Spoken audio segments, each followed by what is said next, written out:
Terdapat 5 hewan yang haram untuk dibunuh dalam Islam yang harus kamu ketahui. Dalam Islam, ada sekian banyak binatang yang bisa dibunuh serta terdapat pula beberapa binatang yang haram untuk dibunuh.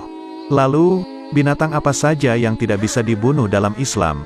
Terdapatnya pantangan terkait haramnya membunuh beberapa binatang itu mempunyai dasar baik dari Al-Quran ataupun hadis Nabi. Tiap-tiap dari binatang yang haram dibunuh itu pasti mempunyai alasan. Maka sebagai umat Islam telah sepantasnya kita perlu mentaati tentang itu. Allah telah menundukkan segala apapun yang terdapat di bumi untuk orang, termasuk di dalamnya binatang serta tumbuhan. Binatang serta tumbuhan ini mempunyai banyak manfaat yang bisa berguna buat kehidupan manusia. Akan tetapi, dari sekian banyak jenis-jenis binatang yang terdapat di bumi ini, ada sebagian hewan yang Allah haramkan untuk manusia. Selain sebagai wujud cobaan untuk manusia, hal itu pula disebabkan Allah mencegah kita untuk membunuh binatang tersebut. Inilah 5 binatang yang haram untuk dibunuh di dalam ajaran Islam. 1. Semut. Semut jadi salah satu binatang yang dipercayai selalu bertasbih. Binatang kecil tersebut juga merupakan bala tentara Allah yang terbanyak. Semut sebagai salah satu binatang yang dilarang untuk dibunuh dalam Islam. Perihal ini sesuai dengan sabda Rasulullah Shallallahu Alaihi Wasallam dari Abu Hurairah radhiyallahu anhu bahwa Rasulullah Shallallahu Alaihi Wasallam bersabda, salah seekor semut sempat menggigit salah seseorang nabi. Kemudian nabi itu menyuruh untuk mendatangi sarang semut serta membakarnya. Namun Allah kemudian menurunkan wahyu kepadanya. Apakah cuma sebab seekor semut menggigitmu lalu kalian membasmi satu umat yang senantiasa bertasbih kepadaku? Hadis riwayat Muslim.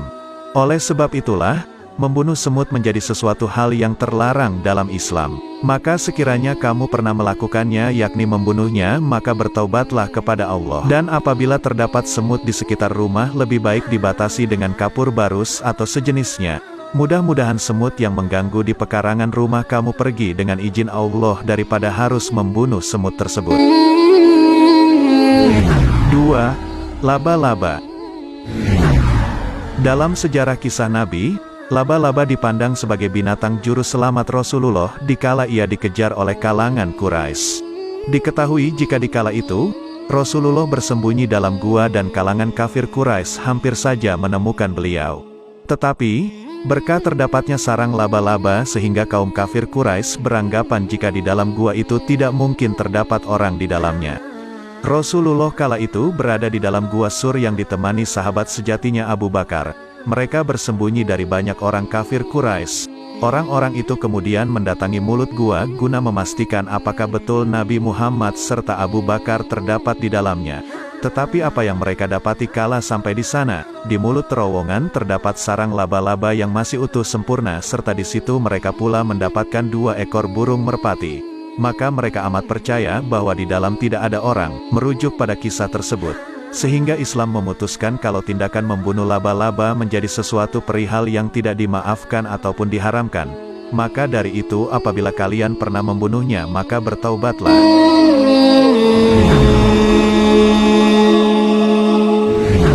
Lebah adalah salah satu binatang yang istimewa dalam Islam. Apalagi secara harfiah julukan lebah digunakan sebagai nama bagi dari salah satu surah dalam Al-Quran yakni surah An-Nahl. Terselip banyak pelajaran yang dapat dipetik dari kehidupan lebah. Tidak hanya itu juga dari segi manfaat. Lebah yang dikenal sebagai penghasil madu ini sangat mempunyai banyak manfaat untuk kesehatan.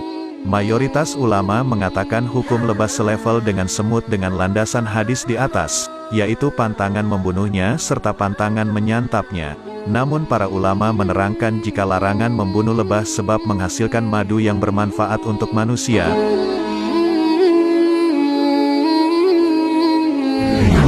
4. Katak.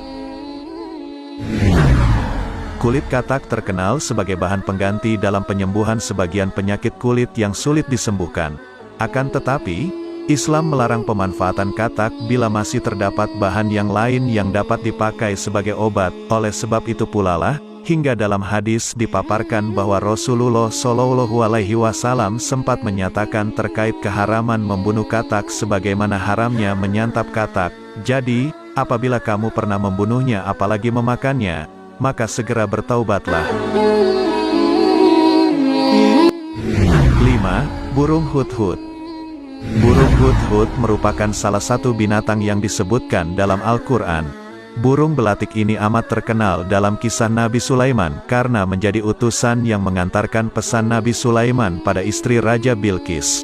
Keistimewaan burung tersebut menyebabkan binatang yang satu ini haram dibunuh sesuai dengan ketentuan Islam. Itulah 5 binatang yang diharamkan untuk dibunuh berlandaskan ketentuan Islam. Wallahu a'lam bishawab. Wassalamualaikum warahmatullahi wabarakatuh.